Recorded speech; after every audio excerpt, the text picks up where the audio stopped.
L'orologio di cui parliamo oggi, il Breguet Type 21, non è l'orologio perfetto, dobbiamo ammetterlo. Però è un'ottima scusa per parlare dell'orologiaio, a mio avviso, più visionario della storia di tutta l'orologeria. E credo alla fine di questo video che sarete d'accordo con me, ma ne parliamo tra qualche secondo dopo la sigla. Iniziamo.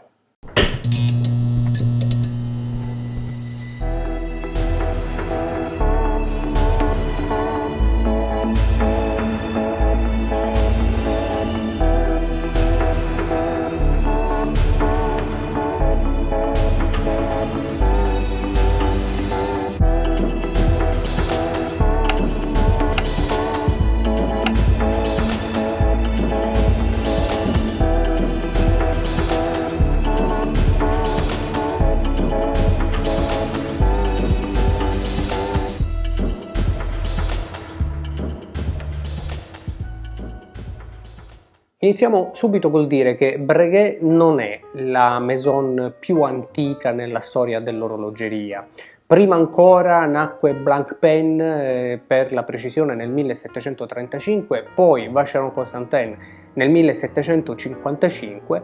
Breguet nasce solo, si fa per dire, nel 1775, fondata dall'orologiaio Abraham Louis Breguet, che fondò la propria maison orologera a Parigi per poi trasferirsi chiaramente in un periodo come quello dell'illuminismo tra vari paesi dell'Europa dell'epoca, ma ne parleremo tra poco. Sebbene non si tratti della casa orologera della maison più antica, nata appunto nel 1775, a mio avviso si tratta indubbiamente dell'orologiaio di Breguet più visionario in assoluto. Tutto ciò che vedete oggi, o quasi naturalmente, fa parte del genio di Breguet, del suo spirito innovativo dell'epoca, che lo portò prima ancora del 1800 a realizzare tra le invenzioni più importanti di tutta la storia dell'orologeria e che ancora oggi molto spesso avete al polso nei vostri orologi, tra cui per esempio la famosa spirale Breguet, che oggi anima praticamente tutti gli orologi meccanici. Ma andiamo con ordine, perché dobbiamo innanzitutto parlare di questo Type 21. Che cos'è? È un orologio naturalmente di grandissimo prestigio e di ottima fattura. È un orologio in acciaio, esiste anche una versione in oro rosa. È un cronografo flyback da 42 mm, uno spessore non troppo contenuto da 15 mm e 2, quindi abbastanza importante al polso, che naturalmente però è proporzionato a quello che è l'orologio, ovvero quasi un cronografo militare dall'animo prettamente sportivo, con la sua dimensione da 42 mm, con il suo spessore, ma anche con queste linee stilistiche prettamente field, potremmo dire. È un orologio cronografo per l'appunto flyback, ovvero con la funzione di ritorno al volo della sfera cronografica dei secondi, semplicemente cliccando il tasto stop mentre la lancetta cronografica dei secondi è in funzione. Quest'ultima tornerà al volo a ore 12 per poi ricominciare automaticamente a cronometrare. Naturalmente poi può essere stoppata normalmente con il tasto a ore 2 e azzerata appunto con il tasto a ore 4.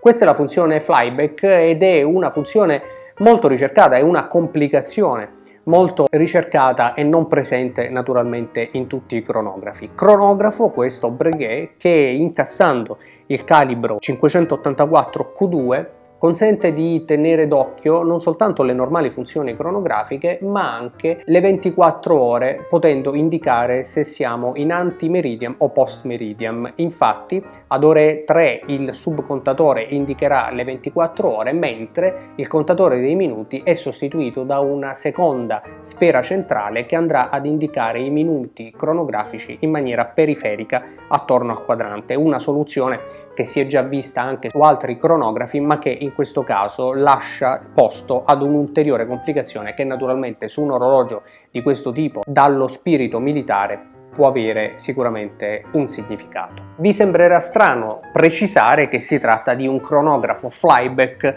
a carica automatica, ovvero con il classico rotore, in questo caso in oro 18 carati, che grazie al movimento del polso consente di ricaricare la molla all'interno del bariletto e così da tener carico sempre l'orologio. Lo specifico perché in tanti, e chiaramente è la storia che ce lo insegna, riteniamo che il primo orologio automatico al mondo sia stato inventato da Rolex.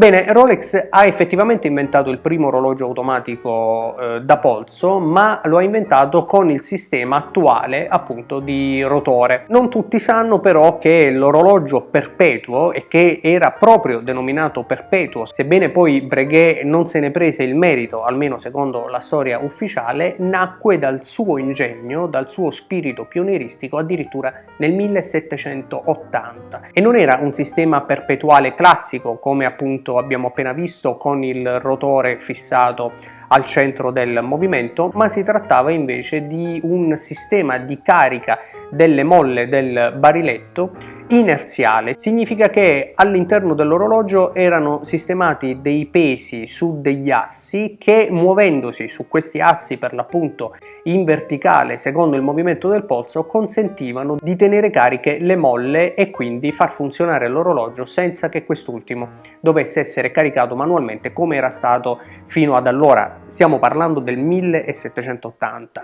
Il primo orologio automatico fu regalato al duca d'Orléans e poi naturalmente valse a Breguet, che aveva fondato la propria maison soltanto 5 anni prima, la fama che giustamente si portò dietro e che ancora oggi caratterizza questa grande maison. Abbiamo detto che questo Type 21 è un orologio automatico, abbiamo detto anche che è un cronografo. Bene, non tutti sanno probabilmente che il primo cronografo al mondo anch'esso è un'invenzione di Breguet. In realtà si trattava di un cronografo molto particolare perché naturalmente non aveva le funzioni cronografiche di start e stop tipiche dei cronografi moderni, ma in ogni caso Breguet nel 1820 realizzò questo primo cronografo denominato cronografo d'osservazione, che utilizzava appunto i doppi secondi, ovvero una doppia sfera dei secondi centrale che poteva essere azionata e resettata con un tasto proprio per la misurazione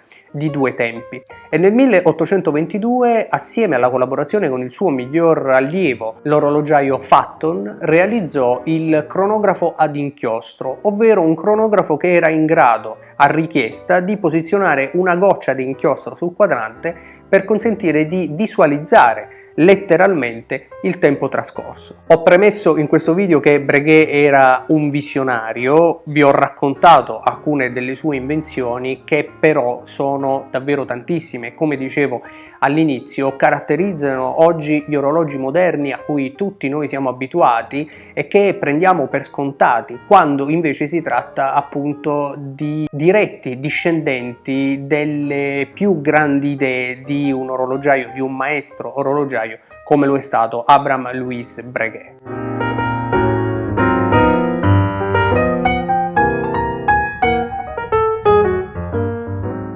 La storia di Breguet però è davvero eccezionale e anche abbastanza lunga, e ritenendo che meriti di sicuro un approfondimento ho deciso di dividere questo video, questa storia, questo piccolo documentario, se così vogliamo chiamarlo, in almeno due puntate diverse. Questa prima in cui, parlando di questo Type 21, ne ho approfittato per introdurvi ad Abraham Louis Breguet, e poi in una seconda puntata che pubblicheremo la prossima settimana a ridosso di Natale vi racconterò le altre grandi invenzioni di questo grande maestro orologiaio. Parliamo insieme di Breguet nei commenti come al solito. Vi ringrazio per essere stati in questa puntata, se volete potete iscrivervi qui su Talk. Noi ci rivediamo come sempre in un prossimo video. Ciao!